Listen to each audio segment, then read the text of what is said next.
I remember the sound before anything else. It wasn't the footsteps, nor the screams, nor the cracking of wood that came from beneath the floorboards. It was the whisper, that trembling, crawling voice that slid through the house like smoke, curling through the corridors, brushing against my ear even when I was alone.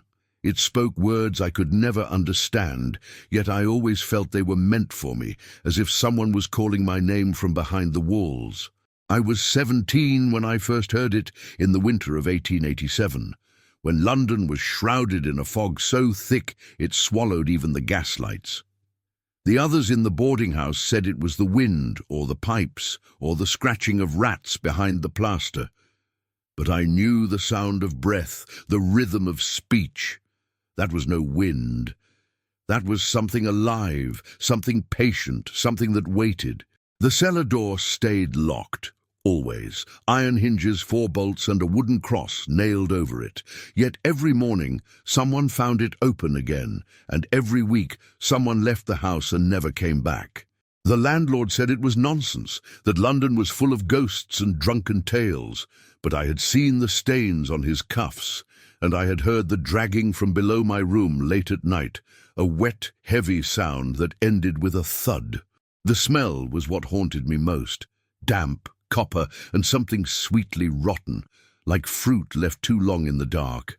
I remember holding the candle that night, the flame trembling like it feared what waited below. When I opened the cellar door, the whisper stopped, and in that silence I finally understood. The devil of London was awake. The Whispering Cellar, Unearthing the Devil in London, 1887. It has been 40 years since that night, and still I wake to the sound of that whisper, soft, trembling, and patient, crawling through my dreams like the damp fog that once smothered the streets of London. I live far from that house now, yet I have never truly escaped it. Its walls remain in my mind, breathing beneath my skin, their secrets buried deeper than the city's cobblestones. Back then, I was just another tenant among the poor and forgotten. The house stood in Whitechapel, not far from the docks, where the air reeked of coal, cheap gin, and sin. London was swollen with hunger, hunger for warmth, for work, and for something darker. Every night the mist rolled in thick enough to hide the screams, and by dawn, the constables carried away another nameless soul. The newspapers spoke of disappearances, of a devil stalking the alleys, of whispers seeping through the walls. They said it was hysteria, the fever of a frightened city. But I know what I saw and what I heard. I know what slept beneath that floor. The police closed their files, priests blessed the ground, and time buried the truth. Yet some voices never fade. They wait for someone to listen again. Before I tell you everything that happened in that cursed place, I want to ask something of you. Tell me in the comments where you're watching from, your country, your city. I want to see how far this story travels tonight, how far his shadow still reaches. Because what I'm about to reveal has never been written in any report, nor whispered to another soul. And if you're still here when it ends, perhaps you'll understand why the cellar should have stayed sealed forever. I arrived at the house on Hanbury Lane with frost in my lungs and desperation in my bones. London, in the winter of 1887, devoured the poor like a starving animal. I had walked for days through fog thick enough to hide the dead, searching for warmth, for shelter, for anything that did not smell like failure. The boarding house appeared from the mist like a bruise on the city. Its roof sagged under the weight of soot. The sign outside, "Rooms to Let," swayed on a single chain, creaking with every gust. The windows were black, blind, reflecting nothing. When I touched the door, it opened before I could knock. Mrs. Calloway stood there, small and sharp, wrapped in black wool. "You're looking for a room," she said, not as a question, but as if she had been waiting. Her voice was calm, but something about it carried dust, as though it had been unused for years. The rent was cheap, too cheap, but hunger makes bargains the heart cannot. She handed me a key. Her fingers were dry as old paper. "Mind the cellar," she said. "It's best kept closed." Inside, the air was colder than the street. The wallpaper curled like burned skin. The hall smelled of cabbage and iron. Every board moaned underfoot. My room held a narrow bed, a cracked mirror, and a single candle that refused to burn straight. There were 5 other tenants: Henry, a dock worker with fists like stone, Clara and Elsie, 2 sisters who spoke only to each other, Mr. Keats, an old sailor who prayed to a god no one else remembered, and Oliver, thin, quiet, always reading papers too old to matter. We shared little more than silence. At night, footsteps faded halfway up the stairs, and whispers seemed to cling to the walls. The cellar door waited at the end of the corridor, thick oak, blackened by time, bolted with iron. A crooked wooden cross hung above it. I touched it once. It was warm. That first night I barely slept. The city outside howled like an animal. Somewhere beneath the floor I heard movement, a dragging sound, slow and deliberate, as though something heavy was being pulled across the stone. I told myself it was rats. London was built on rats. But then came another sound, a whisper. It was faint, trembling, patient, the kind of sound that feels closer the harder you listen. It did not travel through the room. It grew from the floor itself, weaving between the boards, curling into my ear. I sat upright, candle in hand, and for a moment the flame leaned toward the floor, bending as though drawn by breath. The whisper stopped. The silence afterward was worse. In the morning, I found footprints near the cellar, bare, small, fresh. Mrs. Calloway was already there, wiping the floor with a rag. She smiled without looking at me. "You shouldn't wander after dark," she said. "The house doesn't like to be disturbed." Her voice was almost kind, but her hands were shaking. That evening at supper, Oliver leaned close. "You've heard it, haven't you?" I hesitated. "Heard what?" "The whisper," he said. His voice cracked. "It calls when the fog is thick. It knows the names of the ones who stay too long." The sisters froze. Mr. Keats muttered something about souls that never left the river. Mrs. Calloway stood behind the counter, smiling again, too still, too aware. That night, fog rolled in heavy and yellow, thick enough to choke the lamps outside. I sat on the bed, staring at the candlelight trembling on the wall. Every sound in the house felt alive. The slow drip from the ceiling, the faint hiss of the gas, the creak of wood shifting under weight unseen. Then the whisper came back. Soft at first, almost like the sigh of the wind, but too deliberate, too human. It rose through the floorboards, a voice without breath, shaping words I could not understand. The candle leaned again, its flame stretching downward. I held my breath and listened. The voice grew clearer. It was not a single tone, but many layered together, as though 100 mouths were speaking through one throat. I could feel the vibration under my hands on the floor, a pulse that matched my heartbeat. Something knocked once, then twice, then a third time, slow, deliberate, below me. I jumped back. My chair scraped across the boards, echoing like thunder. The whisper stopped. When silence returned, it felt heavier than before. I went to the door and opened it a crack. The corridor was dark. At the far end, the cellar latch glinted in the candlelight.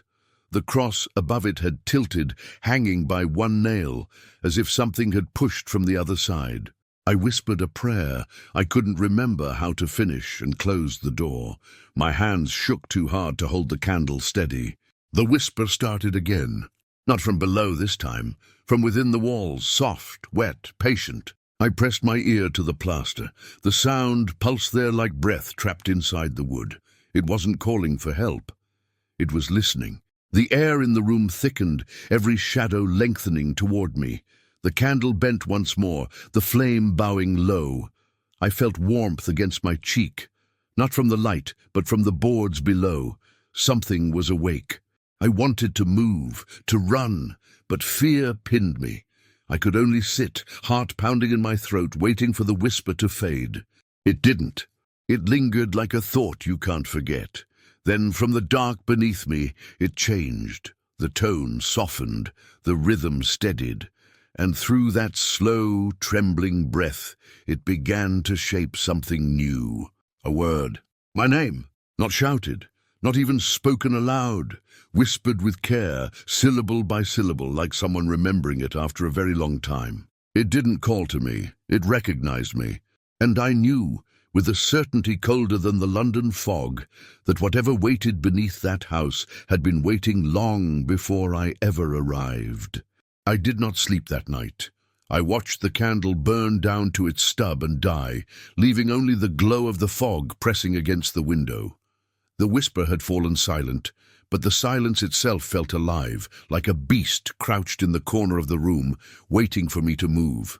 At dawn, I found myself still sitting on the bed, staring at the floorboards. My name echoed faintly in my head, a memory without sound. I told myself I had dreamed it, that exhaustion and cold had played tricks on my mind. But when I bent down, I noticed a fine layer of soot on the boards, black dust that hadn't been there before, rising through the cracks like smoke. Downstairs the house was quiet. Too quiet. The air hung heavy, thick with the smell of boiled tea and iron.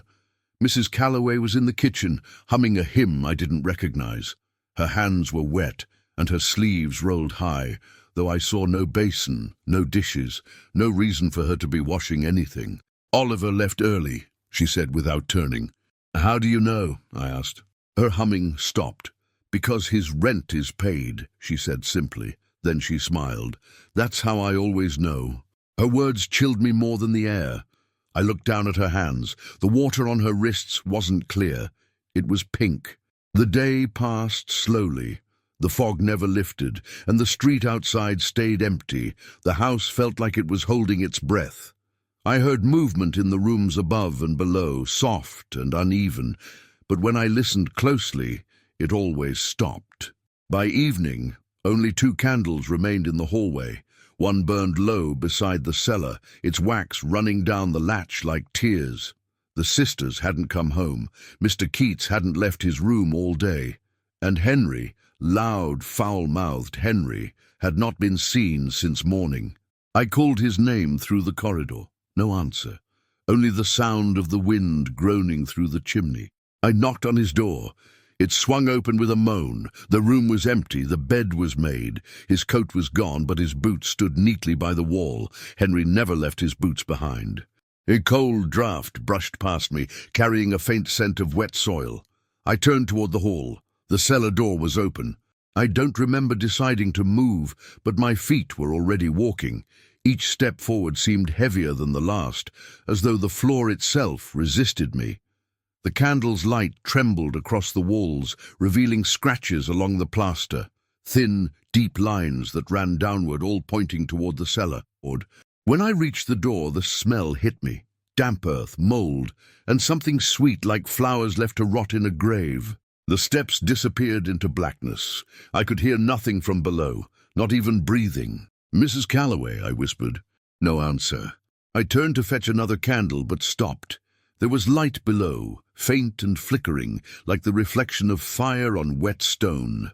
I listened. At first there was nothing. Then came the sound, soft and slow, like fabric dragging across the floor. Then another, a second sound, heavier, a footstep. I stepped back, closing the door just enough to see through the crack. A shadow moved at the bottom of the stairs, small, hunched, carrying something. The figure paused, then lifted its head toward me. I caught a glimpse of white hair and eyes that shone like glass in the dark. "Mrs. Calloway." She said nothing, only tilted her head, listening. The candle in my hand flickered violently. I took another step back. The cellar door closed slowly, without my touching it. The latch fell into place. I stood there for a long time, shaking. The whisper did not return that night nor the next. For a moment I thought it was over. But on the 3rd morning the constable came. He was a thick man with tired eyes, his uniform frayed at the cuffs. "Henry Tate?" he asked. I nodded. "You found him?" He hesitated. "No, but we found his wages on the street. Someone said he was lodging here." Mrs. Calloway appeared behind me, smiling. "He left without notice," she said. "Young men are unreliable." The constable frowned, but said nothing more. He tipped his hat and left. When she turned back to me, her smile lingered too long. "Some tenants don't stay," she said softly. "Some tenants belong elsewhere." That evening I packed my bag. I was ready to leave, to abandon my deposit, my belongings, even my name if I had to. But when I reached the door, it wouldn't open. The lock turned freely, yet the door would not move. The fog pressed against the glass panes like a living thing, whispering faintly against the wood. I could have sworn I heard my name again, muffled, distant, coming from the other side of the door. Outside, in the street, Mrs. Calloway stood at the top of the stairs holding a candle. Her face was pale, the flame reflected in her eyes like twin coins. "Going somewhere?" she asked. "The door's stuck," I said. "Then it means you're not meant to go," she replied. I wanted to shout, to demand answers, but the words tangled in my throat. Something about the way she spoke, gentle, calm, certain, made me think she was not talking to me, but to the house itself. Later, when the others had gone to bed, I sat by my window, staring into the fog. The whisper hadn't returned, but I could feel it waiting. The boards beneath my feet seemed to hum, faintly, like a pulse. I told myself I would leave in the morning no matter what, but deep down, I already knew the truth. I had heard my name once, and once was enough for it to find me again. Sleep no longer came easily after that night. My name had been spoken once, and that was enough to change the sound of silence itself. Every creak of the floorboards seemed to shape syllables. Every gust of wind carried intention. I tried to convince myself it had been a dream, the mind's trick after too much loneliness, but the house would not allow such comfort. When morning came, the fog outside was thicker than ever. The world beyond the window was nothing but white, as if London itself had been erased.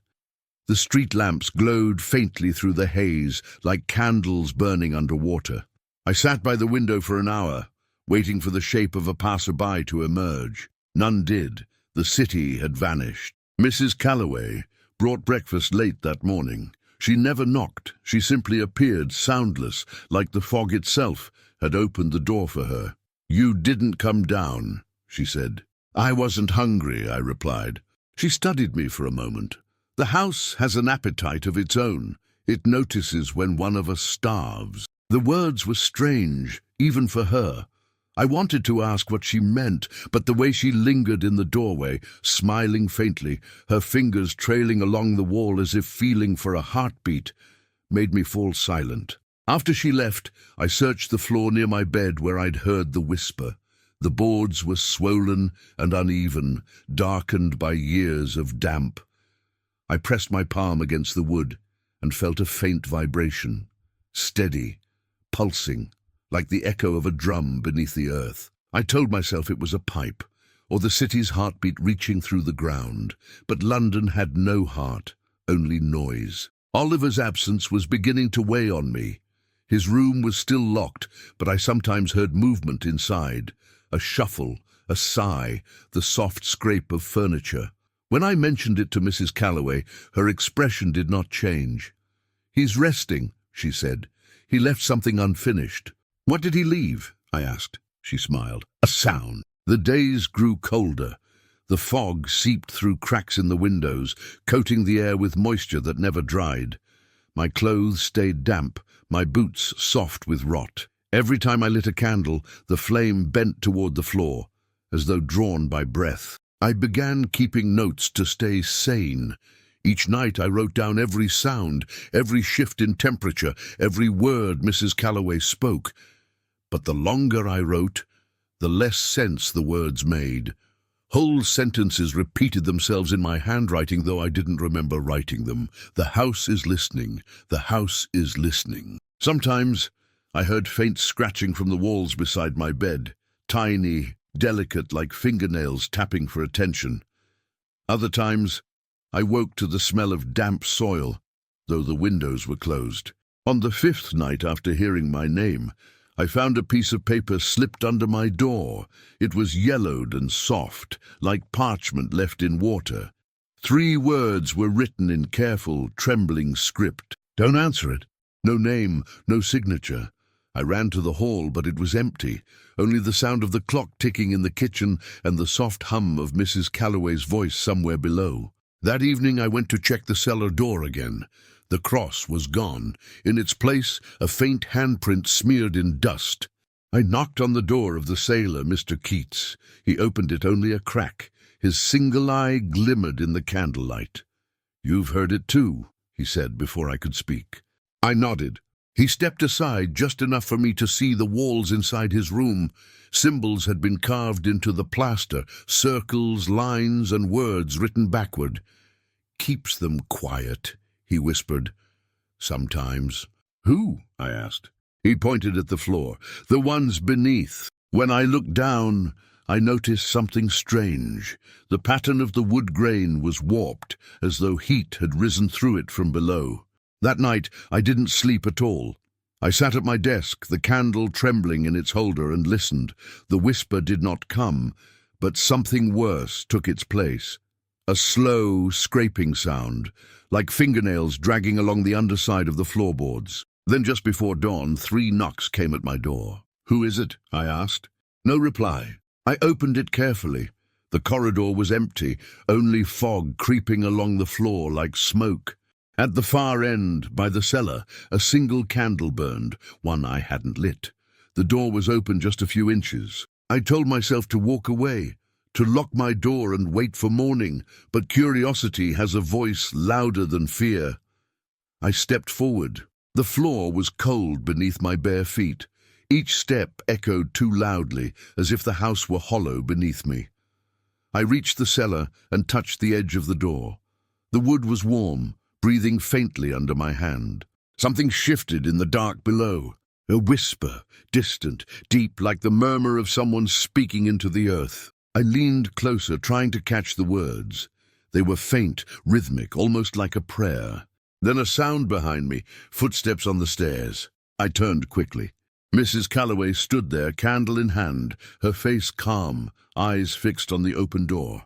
"You shouldn't listen," she said softly. "It listens back." Before I could answer, she closed the door and slid the bolt shut. The sound of the latch echoed like a gunshot through the hall. "Go to bed," she said. "It's almost morning." I obeyed, though my hands were trembling. When I reached my room, the paper I had found earlier was gone. In its place, on the desk, lay a single word, written in fresh ink. Again. The house was waiting, and I was starting to understand that waiting was what it did best. The house was waiting, and I was starting to understand that waiting was what it did best. The next morning, the fog refused to leave. It pressed against the windows like a living thing, dulling the sound of every carriage, every bell, every voice beyond the street. I felt as though I had been buried alive within its pale shroud. The clock in the hall ticked slower than it should have. The air itself seemed heavy, with something unsaid. I found Mrs. Calloway in the kitchen, stirring something thick and black in a pot. "Where are the others?" I asked. She didn't answer. Her spoon scraped against the iron pot with a steady rhythm, like a metronome counting down to silence. "Clara and Elsie," I pressed. She looked up. "Gone," she said softly. "They couldn't sleep." I waited for her to explain, but she didn't.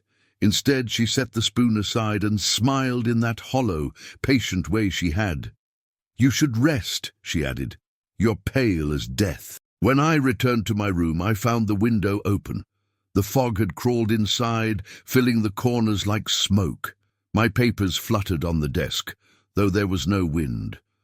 I gathered them, but one page had changed. The words I had written the night before were no longer mine.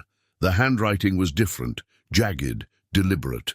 4 words stood alone at the bottom of the page. "It knows you now." I stared at the phrase until the ink began to blur. Then I tore the page to pieces and burned it over the candle. The smell was foul, not of paper, but of hair. That afternoon, the sailor, Mr. Keats, came to my door. His one good eye looked wild, fevered. "It's calling us," he whispered, "one by one. The cellar's not a cellar, it's a mouth. It eats the ones who listen." I told him to rest, but he shook his head violently. "It's under the house, under the street. The earth moves when it breathes." He pointed toward the floor. "I felt it last night. The boards were alive." He left before I could speak again. I never saw him after that. By evening, the house was nearly empty. Only Mrs. Calloway and I remained, or so I thought. I kept hearing movement in the rooms above, slow, deliberate footsteps pacing back and forth, always stopping when I looked up. At midnight, the whisper returned. Not from below this time. From everywhere.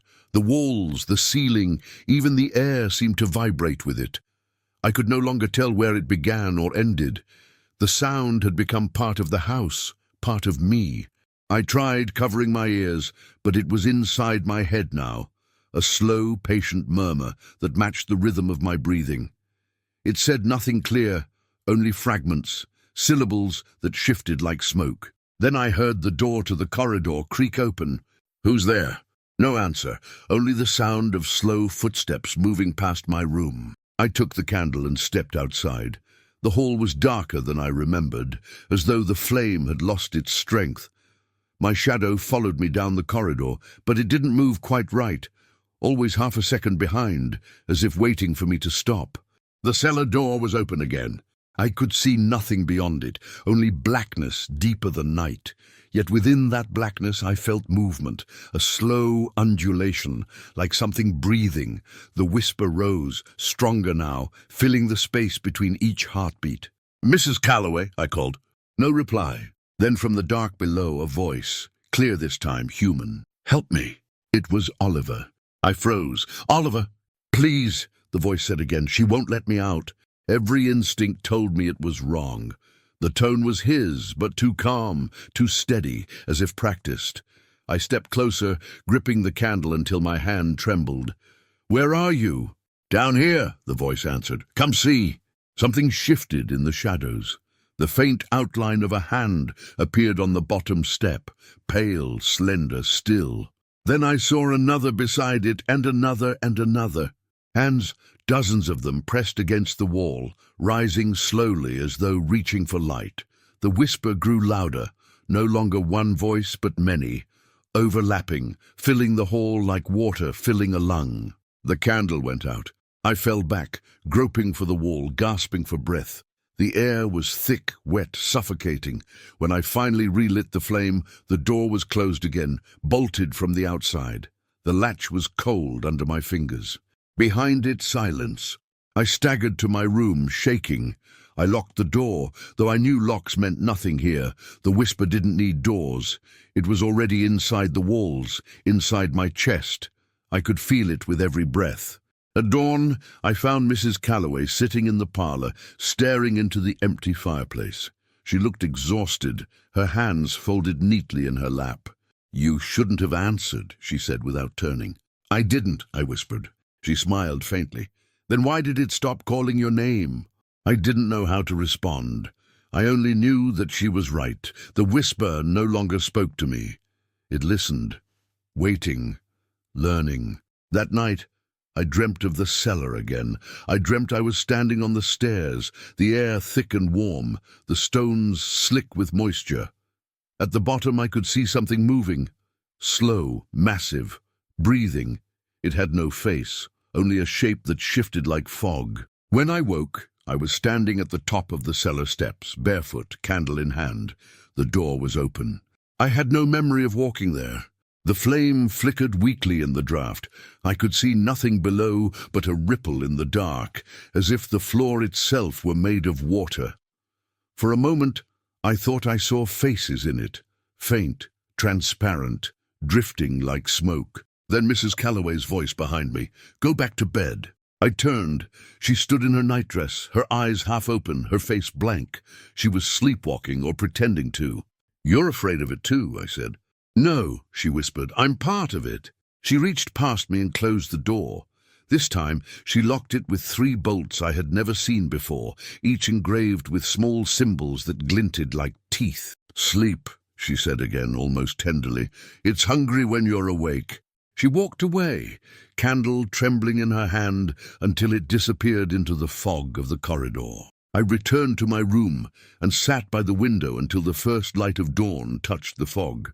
The city beyond was still gone, erased by white silence. I realized then that I could no longer hear the outside world. No carriages, no bells, no footsteps on the street. only the slow, steady breathing of the house. And somewhere beneath that sound, hidden deep within the silence, a heartbeat. Not mine! I stopped keeping track of the days after Mrs. Calloway locked the cellar with the 3 bolts. The fog outside had not lifted in what felt like weeks. The city was gone, erased behind a curtain of silence.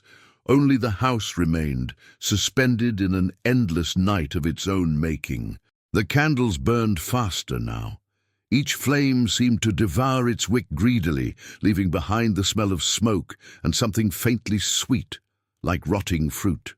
I rationed them carefully, 1 for each evening, but they never lasted until dawn. Sometimes, when I woke, the candle was still standing, yet the wick was whole again, and the wax cold to the touch. I wrote to keep myself sane.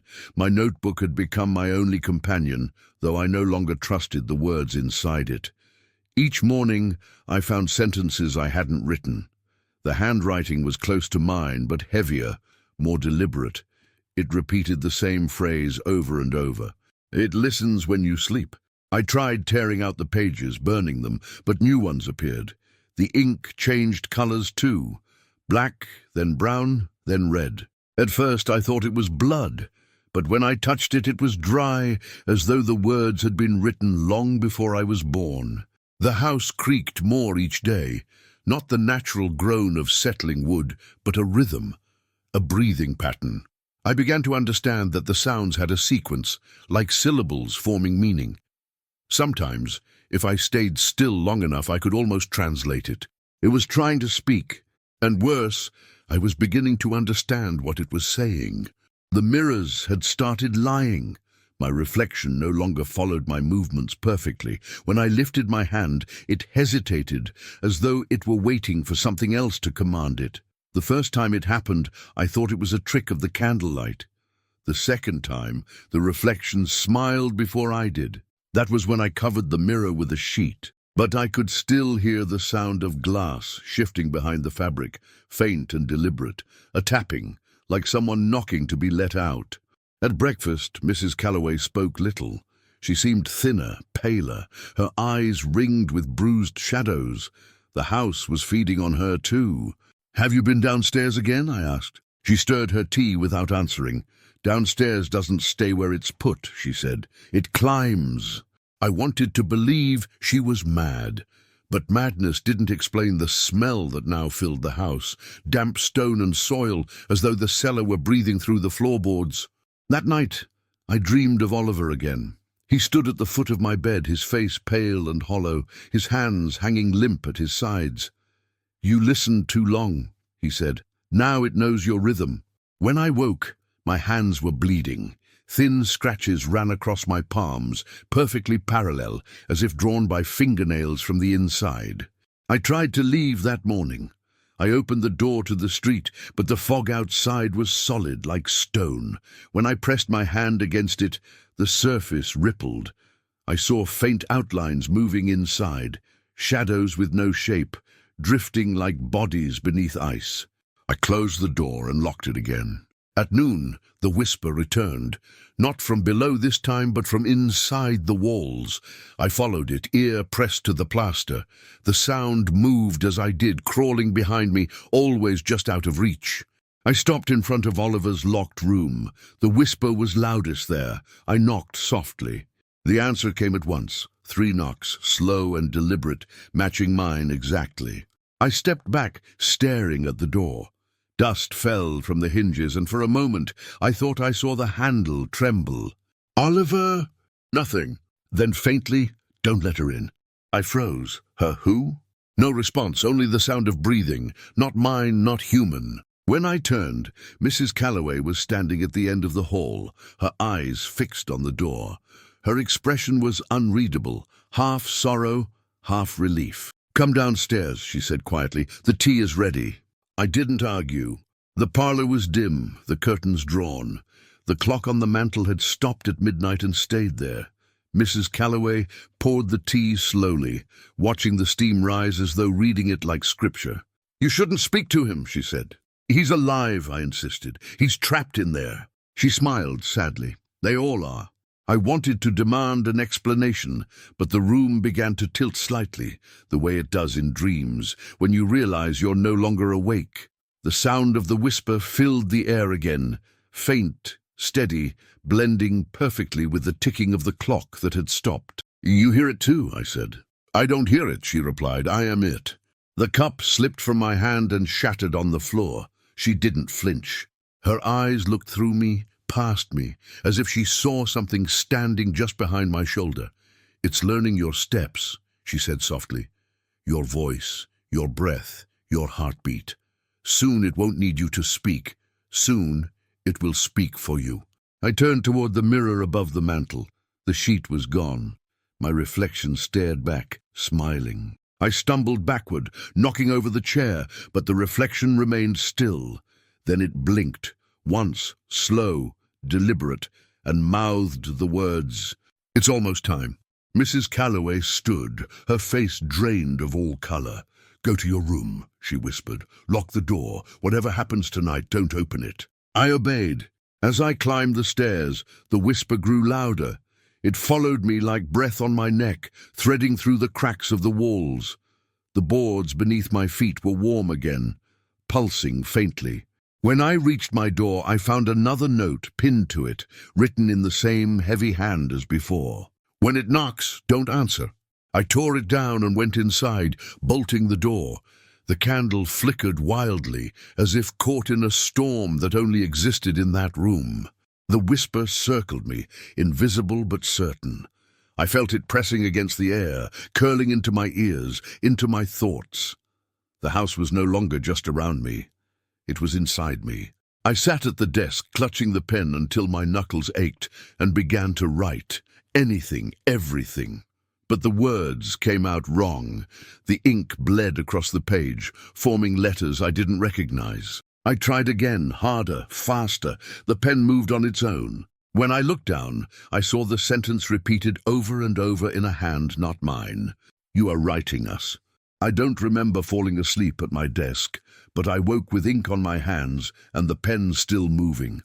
My fingers were writing without command, dragging across the page in long, deliberate strokes. The candle beside me had burned down to nothing, yet the ink shone faintly, as if lit from beneath. The words covered every inch of the paper, layered one over another until they became unreadable. I tore the page free, but there were more beneath it. I hadn't written a single one consciously. Each began with the same phrase. "We remember you." The room was silent, except for the faint sound of scratching. It wasn't coming from the walls this time. It was inside the desk. I leaned close. The wood vibrated softly, and for a moment I could hear breathing, slow, measured, almost human. When I opened the drawer, the sound stopped, but the smell of earth poured out, thick and damp. A small handful of soil lay scattered among my papers. I backed away, heart pounding. The whisper rose again, faint but steady, like a thought that wasn't mine. "You brought it up." I pressed my hands against my ears, but it didn't help. The sound wasn't external anymore. It spoke from somewhere deep behind my ribs, matching my pulse, weaving through every beat of my heart. When I looked in the mirror again, my reflection wasn't alone. There was someone standing behind me, faint, blurred, like a shape drawn in smoke. I turned quickly, but the room was empty. When I looked back, the shape was closer. Its outline pulsed in rhythm with my heartbeat. That's when I realized it wasn't standing behind me, it was inside me. I began pacing, muttering to myself, trying to drown out the whisper. My own voice sounded strange, hollow, doubled, like an echo following half a breath behind. I found myself repeating the same words, "I am real, I am real, I am real." Each time, the echo answered, the same phrase but slower, deeper, as if someone else were speaking through my lungs. The fog outside had grown thicker. The window pane was slick with condensation, yet behind the blur, I thought I saw movement. A shadow, pacing in perfect synchrony with my own. I reached out to touch the glass. It was warm. The shape on the other side raised its hand too, mirroring me exactly. But when I stopped moving, it didn't. It smiled. I stumbled back, knocking over the chair. My knees hit the floor, and suddenly the whisper surged, loud and violent, like the roar of water through a tunnel. My ears rang. The boards beneath me trembled. I could feel the heartbeat of the house, not slow this time, but frantic, accelerating with mine. Then came the knock. 3 slow, heavy strikes on the door. I froze. I knew what the note had said. When it knocks, don't answer. The sound came again, harder this time, shaking the hinges. "Mrs. Calloway," I called, my voice cracked. No response, only silence, then another knock. And then her voice. "Let me in." It sounded like her, calm, patient, just as always. But something was wrong. The words were too exact, too measured, as though spoken from a memory rather than a mouth. I stood perfectly still. "Say my name," I whispered. A pause. Then softly, "You know I can't." The door handle turned once, twice. Metal strained under pressure. I stepped back, gripping the candlestick like a weapon. The whisper behind the door changed pitch, no longer a plea, but laughter. Dry, cracked, and echoing. Then silence. The fog outside the window stirred. I swear I saw a figure moving through it, tall, thin, impossibly still. When I dared to look again, the door was open. No one was there, only a trail of footprints leading toward the cellar. Bare feet, wet prints. They glistened in the dim light, vanishing one by one as though being swallowed by the air itself. I followed, unable to stop myself. The corridor seemed longer than before, stretching endlessly into darkness. The air thickened, heavy with the smell of old stone and candle soot. My heartbeat thundered in my ears, echoing the rhythm of the whisper. I reached the cellar door. The bolts were gone. Only the cross remained, hanging sideways, its wood cracked and splintered. I called for Mrs. Calloway again, but the word caught in my throat. The whisper answered instead, my own voice, perfectly imitated, speaking from below. "Don't look." I stumbled back, shaking. My reflection in the glass of a framed picture beside the door looked calm, expressionless. Then it blinked, once, twice, and smiled. I turned and ran to my room, slamming the door shut behind me. The whisper followed me there, circling the walls like wind trapped inside a jar. My name echoed again, but it no longer frightened me. It sounded familiar now, comforting, almost intimate. I fell to my knees, pressing my palms to the floor. It was warm again, pulsing faintly. The heartbeat slowed, aligning with mine. I realized then what Mrs. Calloway had meant. The cellar hadn't climbed into the house. The house had sunk into it. Every wall, every beam, every breath I took was part of something older, something alive. And I, foolish, desperate, curious, had fed it. Each fear, each thought, each word spoken into the dark had given it shape. I wasn't living in the house anymore. It was living through me. When I looked down at my notebook, I saw the words forming again, smooth, deliberate, without my hand touching the pen. "You're almost ready." The whisper quieted after that, leaving a silence thicker than noise. I sat in it for hours, waiting for dawn. But dawn never came. Outside, the fog remained. Inside, the air was still. Even the sound of my heartbeat had begun to fade. And in the faint glass reflection of the window, I saw myself blink twice. But I hadn't moved at all. There are moments when silence becomes a shape, when it presses against your skin like a second body. That was how the house felt now. It wasn't just around me anymore. It was with me, breathing in rhythm, waiting for me to speak first. Days, or perhaps hours, had passed since the reflection in the window blinked without me. I no longer trusted time. The clocks in the house disagreed with each other, their hands twitching as if caught in invisible cobwebs. The one in the parlor struck midnight every hour, even in daylight. I stopped winding mine altogether. Mrs. Calloway moved through the halls like a shadow stretched too thin. I began to hear her humming even when she wasn't there, a low tune without melody, the same 3 notes over and over. Once, when I followed the sound, it led me to the cellar door. The bolts were back in place, the cross hung straight again, but the wood beneath it was damp, pulsing softly, as though something inside was breathing against it. I thought of leaving. The door to the street stood there like salvation, but the fog behind it still shimmered with movement. I could see faint silhouettes passing within the whiteness, shapes almost human but too fluid, too graceful. Once, one of them turned toward me. Its face was mine. I stopped trying after that. Instead, I focused on small things. The creak of the stairs, the smell of the hall, the color of the candlelight when it burned low. Anything that reminded me of reality. But even those details began to betray me. The candles no longer burned the same. Their flames changed hue, pale green one night, deep violet the next, and sometimes they hissed softly, as if whispering to each other. When they did, the shadows on the walls twisted into strange shapes, like figures moving behind a veil. I started writing again, though I knew it was useless. The notebook wasn't mine anymore. The words appeared whether I wrote them or not, curling into sentences that felt alive. "The reflection is not your echo," one line read.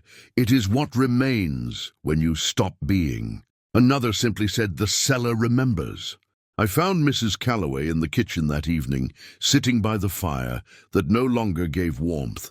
She was staring into the flames, as though seeing something behind them. "Tell me the truth," I said. "What is in the cellar?" She didn't turn. "The same thing that's in every house," she murmured, "the part that listens." "I heard it say my name," I said. She smiled faintly. "It doesn't say names, it remembers them. It collects the ones no one else will speak." Her words struck something in me, a quiet dread that had no sound, only weight. "And the others? Henry, Oliver, the sisters. Where are they?" "They're gone," she said softly, "but not far." The room felt smaller suddenly, as if the walls had moved closer. The fire dimmed. For a moment, her shadow on the wall stretched longer than it should have, bending toward the ceiling, its head turning even though she didn't move. "You've seen it, haven't you?" I asked. She didn't answer. Her hands were clasped tightly in her lap, knuckles white, but her lips continued to move soundlessly, as if praying to something I couldn't hear. That night the whisper came differently. It no longer surrounded me. It came through me. My own voice joined it, unbidden. I tried to speak over it, but my words echoed half a second later, distorted, deeper, not mine. "Who are you?" I whispered, and the echo answered softly, "You." The candle flickered. The reflection in the window smiled again. I ran from the room, down the corridor, toward the sound of Mrs. Calloway's humming. It led me once more to the cellar door.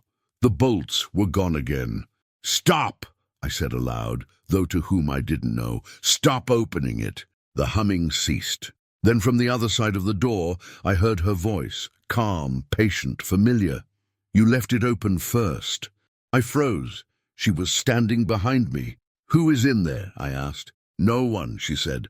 "Only what's left of everyone." She stepped forward and pressed her ear against the door. "It's quieter tonight," she whispered. "It listens better when it's fed." The words made no sense, and yet they did. When she turned to me, her eyes were glassy, unfocused, but her smile was real this time. Wide, too wide. "You've already given it what it wants?" she said. "What do you mean?" "It wanted a voice," she replied, "and now it has one." She walked away, humming again, leaving me alone with the breathing door. I didn't sleep that night. I couldn't. The whisper followed me wherever I went, through the walls, the floors, even inside the rhythm of my pulse. Every time I closed my eyes, I saw flashes of faces, pale and formless, rising through the dark like air bubbles from deep water. I started to realize something horrible. The whisper wasn't coming from below anymore. It was moving upward, through the walls, the ceiling, into the rooms above. The house was filling with it. And then came the laughter. It started faintly, a soft, childish giggle that echoed through the hall. I thought it was a memory at first, but it grew louder, sharper, overlapping itself until it became a chorus of voices, laughing, crying, whispering, all at once. I ran to my desk, desperate to drown it out, and opened my notebook again. A new sentence had appeared in the center of the page, written in wet ink. "They're not laughing. I closed the book. The laughter stopped instantly. When I looked up, the mirror across the room was uncovered again. My reflection stood perfectly still, its eyes fixed on mine. Then, slowly, it raised its hand and pointed toward the door. 3 knocks followed. I didn't move. A pause, then another 3 knocks, faster, louder. I clenched my fists, heart hammering. The reflection smiled. I spoke before I could stop myself. "What do you want?" The echo came not from the hallway, but from my own lips, spoken in a voice not my own. "To finish what you started." I did not answer the door. I waited until the knocking stopped, though I couldn't tell how long that took. The sound lingered even after it was gone, like an echo that refused to die. When silence finally returned, it felt too complete. A silence that listened. I stared at the mirror again. My reflection hadn't lowered its hand. It was still pointing toward the door, its face calm and patient. But there was something new in its eyes. A faint light, like the reflection of fire on water. I stepped closer. The glass fogged with each breath, but my reflection did not exhale. I whispered, "Who are you?" Its lips moved with mine, but the whisper that came back wasn't mine. "The part of you that answered." I stumbled backward, knocking over the chair. The reflection's mouth twisted into a smile, one I felt in my own muscles, as though the two of us were connected by invisible threads.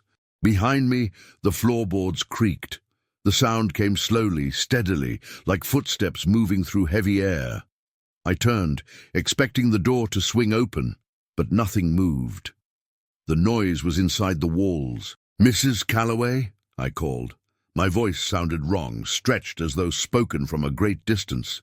The humming began again, faint but near. I followed it through the corridor, candle in hand, the flame trembling against the drafts. The house groaned with every step, as if aware of my weight. The kitchen door was ajar. The humming came from within, soft and childlike now. When I entered, the room was dark, except for a dim red glow from the stove. Mrs. Calloway sat by it, her face hidden in shadow. "You shouldn't walk alone," she said. "It gets jealous." I froze. "What does?" She looked up. Her eyes reflected the light like polished glass.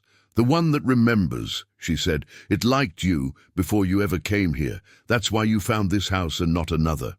I shook my head. "That's impossible." "Is it?" she said, her voice softening.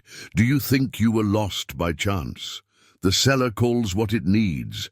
It always has." Her words made no sense, and yet something in them struck deep. My memories blurred, faces, streets, days before I arrived. The longer I tried to recall them, the less they existed. "Why me?" I whispered. "Because you listen," she said. "Most people only hear." The humming stopped. A single tear rolled down her cheek, though her expression didn't change. "You think I keep it locked," she continued. "But it keeps me." She rose slowly, the hem of her dress brushing the floor with a faint rustle. "It's time you understood what you've been speaking to." I stepped back. "No."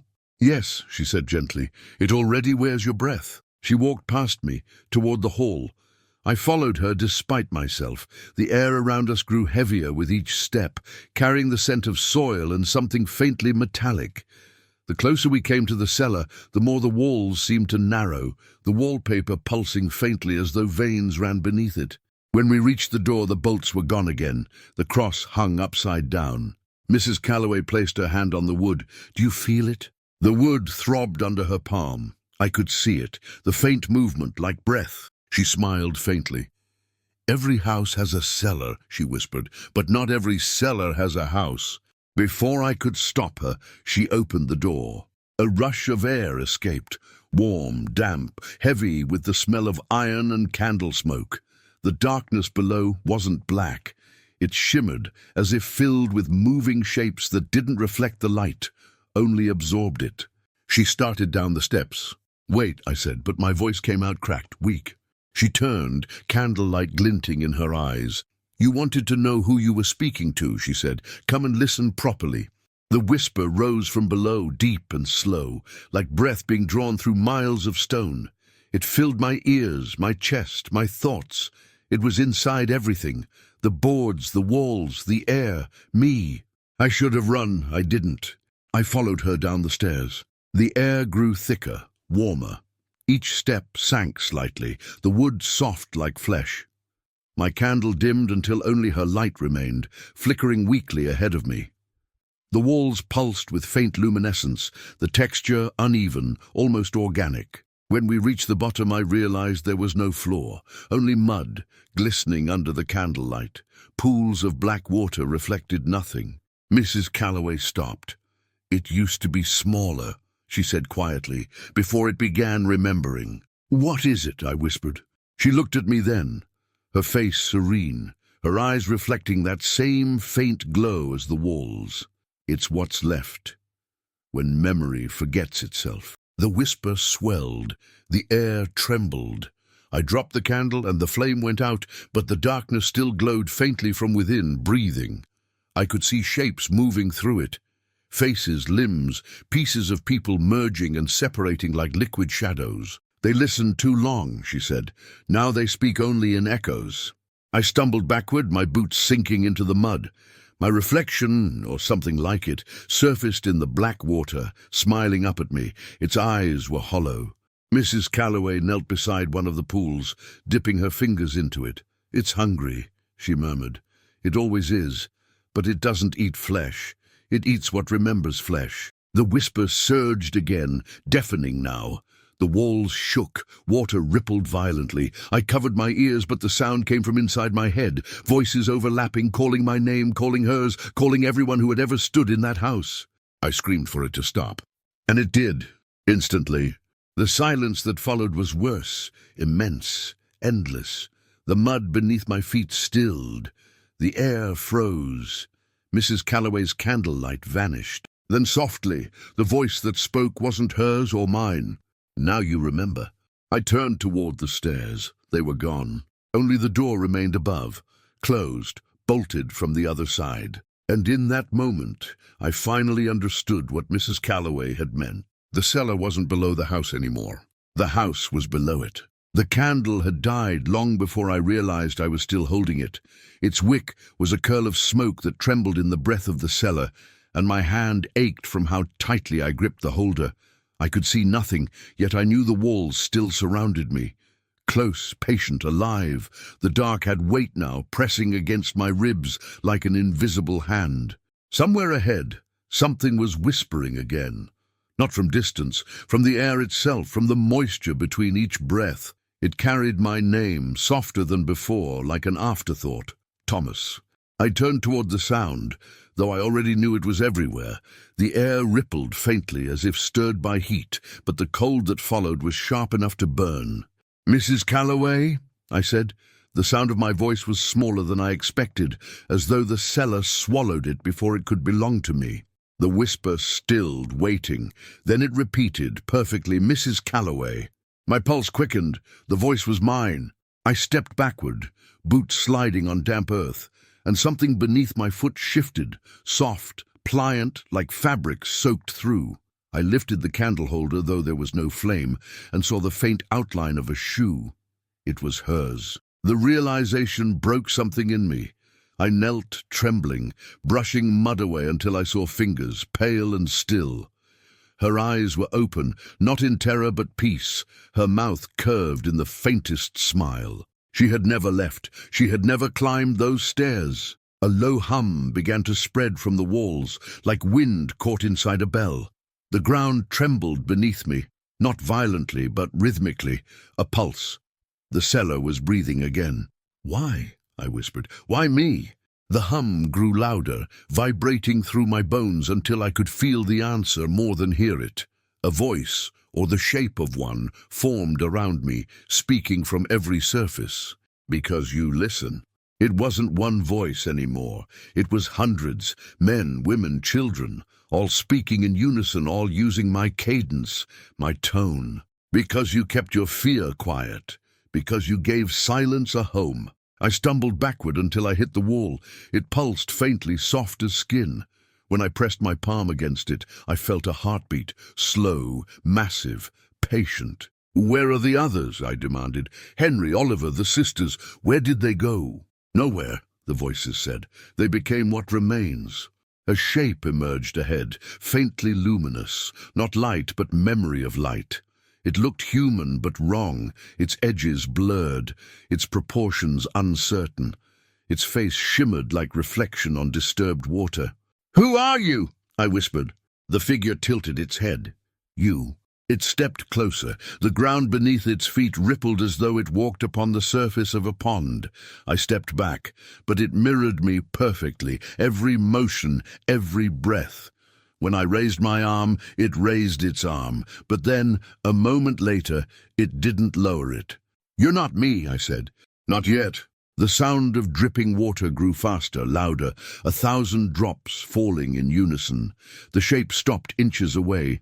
Its face began to solidify, features twisting until I saw my own reflection staring back. Its mouth opened slowly, forming words that I had already spoken. "You came here to remember. You came because we called." "I came because she brought me," I said. "She was the door. You were the key." The figure reached out. Its hand hovered near my face, trembling, unsure. I felt its heat without touch, a warmth that was somehow colder than air. "Stay back," I said. It smiled. "I can't. You keep inviting me in." Before I could react, the wall behind me gave way.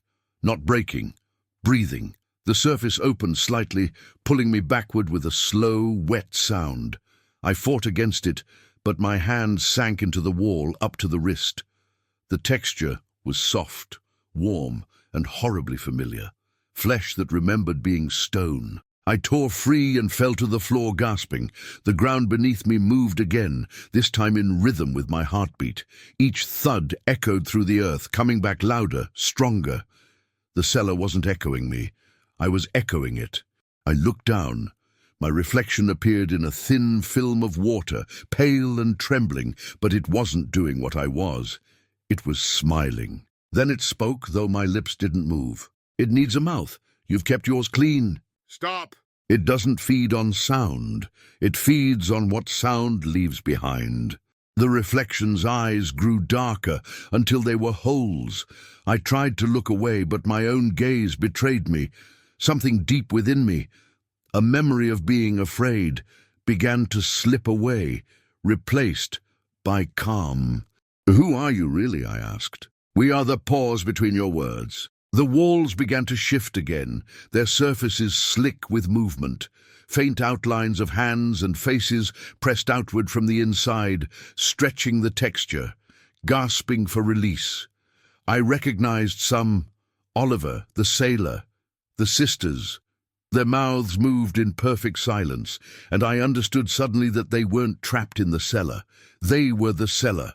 Every wall was a memory, every heartbeat a life swallowed whole. Mrs. Calloway's voice drifted faintly through the air, distant now, gentle as a lullaby. "It remembers through you, Thomas. You're the next caretaker." I shook my head violently. "No, I won't." But the ground beneath me rose like a slow tide, pulling at my legs, my arms, my voice. "You already are," it whispered. The faces in the walls smiled, all of them.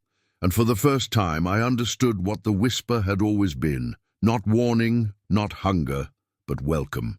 I screamed, though even that felt rehearsed, as if my voice had been waiting for its cue. The walls closed in, trembling with quiet joy. The hum became a heartbeat again, steady and certain. My candle holder slipped from my hand, sinking into the mud without a sound. Then from above, faint but real, I heard something impossible. A knock.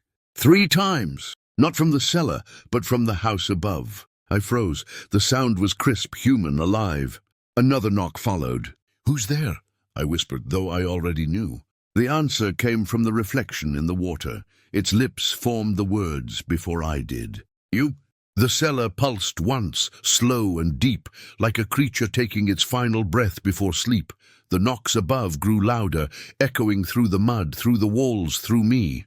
And then silence, the perfect kind, the kind that waits for someone to fill it. The knocking stopped, but its rhythm stayed alive inside my chest.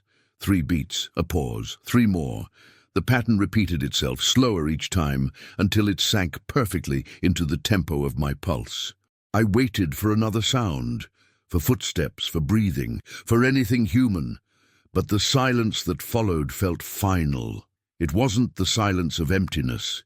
It was the silence of something satisfied.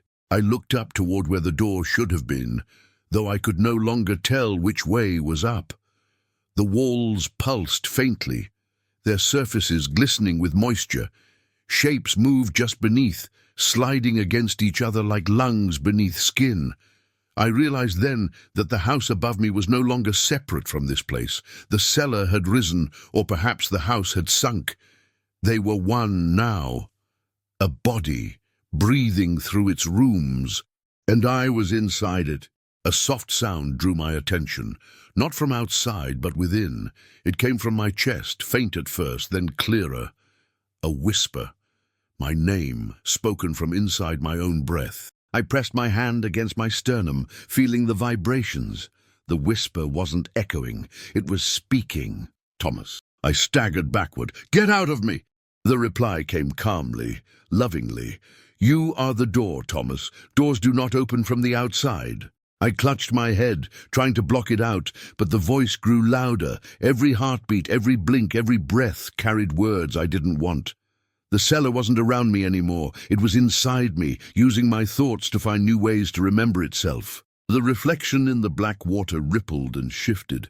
My face stared back, but older, eyes hollow, skin grey and thin. When I blinked, it didn't. What are you? I whispered. The reflection smiled faintly. I am what you leave behind when you listen too long. It raised its hand, palm up, and I saw something lying there, a small object, dark and glinting faintly. My notebook. I had left it upstairs. I knelt slowly, the air growing warmer the closer I came to the surface. My reflection's eyes followed mine with gentle patience. When I reached out to touch the notebook, the reflection moved first, pressing its hand to the underside of the water. The surface broke. 1,000 whispers rushed out, not words, but sounds of unfinished sentences, the breaths between thoughts. They swirled around me, rising up the walls, filling the air like smoke. Every one of them carried my voice. We are you, they said in unison. Every silence you've ever left behind, every word you swallowed, every secret you refused to speak. The noise built until it became a storm. The air vibrated, the mud beneath my feet churned. The walls leaned inward like the lungs of a giant taking breath. Stop, I shouted. You can't have me. But the moment I spoke, the storm paused. The cellar listened. That's what you said before you were born, the voices murmured. That's how we began. Something shifted behind me. I turned and saw the faint outline of a staircase emerging from the wall, forming step by step out of the moving flesh. A way out, or a trap. I didn't care which. I started climbing. The steps were warm underfoot, breathing faintly with each stride. The whisper followed me up, softer now, almost tender. It wasn't angry. It was patient. At the top, a door waited, wooden, old, familiar, the door to my room. I hesitated. The air on this side of it was thick, heavy, full of memory, but beyond I could smell something clean, cold air, rain, maybe even London again. I placed my hand on the handle. It was warm. You won't like what's outside, the whisper said. I turned the handle anyway. The door opened. Light flooded in, grey, pale, the colour of early dawn. The fog had lifted. I stepped through, half-blinded, gasping at the sudden absence of pressure. For the first time in what felt like years, the air didn't breathe back. I stood in the hallway. The house looked almost normal again. The walls were still, the candles unlit. Dust floated gently in the morning light. Mrs. Calloway? My voice trembled as it left me. No answer. I walked toward the parlour. Her chair was empty, her teacup half full. A thin layer of dust covered the rim. I looked at the clock. It was working again. The hands pointed to 6. I could hear the city outside now, distant bells, carriage wheels, footsteps on cobblestones. The world had returned. But the silence in the house was wrong. It wasn't absence, it was waiting. I found my notebook on the table by the window. It was open to a page I didn't remember writing. My handwriting, but different. Each word carved into the paper with such force the pen had torn through. It read, "Remember to forget. I closed the book and turned toward the door. The fog outside the window was thin now, barely more than morning mist. I could see the outline of the street, the neighboring buildings, the faint shimmer of life. I stepped outside. The chill hit me instantly, sharp and clean. I breathed it in deeply. For the first time in weeks, or was it months, I felt the air move freely through my lungs. And then, faintly behind me, 3 knocks. I froze. They came again. I turned slowly. The house stood silent and still. The windows were black, reflecting only me. A whisper drifted from inside, faint, almost tender. "Thomas." I stepped back toward the street. "No," I said softly. "You stay there." "We are everywhere you listen," it replied. The door shuddered slightly, as though the house had sighed. Then the sound stopped. I walked away, forcing each step to feel real, to feel human. The city around me stirred awake, milkmen, carriages, the cry of a newsboy on the corner. For a moment I let myself believe it was over. But as I passed the alley beside the house, I saw something that stopped me cold. The foundation stones, the ones beneath the parlor window, were wet, not from rain, from within.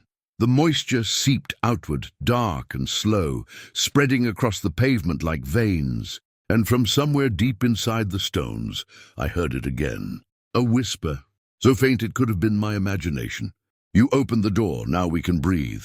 The street seemed to fade around me, the world bending slightly, as though the fog had learned to wait for me to notice. I took another step backward. The air was heavier now. London's sounds dimmed, replaced by something older, the hum of the earth remembering its own pulse. My notebook, still in my hand, fluttered open. The pages turned on their own, stopping at the last one, blank. And then, without my touch, ink began to spread across it, shaping words slow and deliberate. The cellar was never beneath the house was beneath the world. The ink dried instantly, the page grew warm. I dropped the book. A wind rose, sudden and cold, sweeping the street, pushing the fog aside. For a brief moment I saw faces in it, faint, transparent, smiling, all of them breathing in unison. And among them Mrs. Calloway. She mouthed one word before the wind carried her away. "Listen." I don't remember how long I stood there. When I finally looked down, the notebook was gone, the pavement was dry, the house was still. But the world around me was too quiet, too careful. And when I closed my eyes, I could hear it again. Faint, rhythmic, familiar. The whisper, now gentle, now patient. Coming not from beneath me, but from the space behind my thoughts. It said nothing at first, then softly, almost kindly. "Your turn." I left London at dawn, or maybe London left me. The city felt lighter that morning, as though something old had exhaled and vanished into the fog. The bells of St. Mary's rang faintly through the mist, their echoes soft and uncertain, like a prayer whispered by someone who no longer believes. I walked without looking back. Yet, even with every step, I felt the weight of the house pressed behind my ribs, as if it had learned to live where my heartbeat once belonged. For a while, I convinced myself it was over. I rented a room miles away, a place with windows that opened, walls that stayed quiet. But silence is never truly empty. It bends, waits, learns your rhythm. Some nights, when the wind crawls under the door, I can hear the pattern again, 3 knocks, slow and patient. I tell myself it's the wood expanding, the wind shifting through old stone. But sometimes when I breathe, I can feel another breath following mine. Perfectly timed, perfectly calm. I no longer write. The pages move on their own now, whispering things I'm not ready to read. Perhaps the house never needed walls at all. Perhaps it only needed a listener. And if you've heard me, really heard me, then maybe it has already found you too. So tonight, before you sleep, listen carefully to the silence around you. If it feels heavier than usual, if it seems to breathe when you don't be afraid. It only means the house remembers your name now.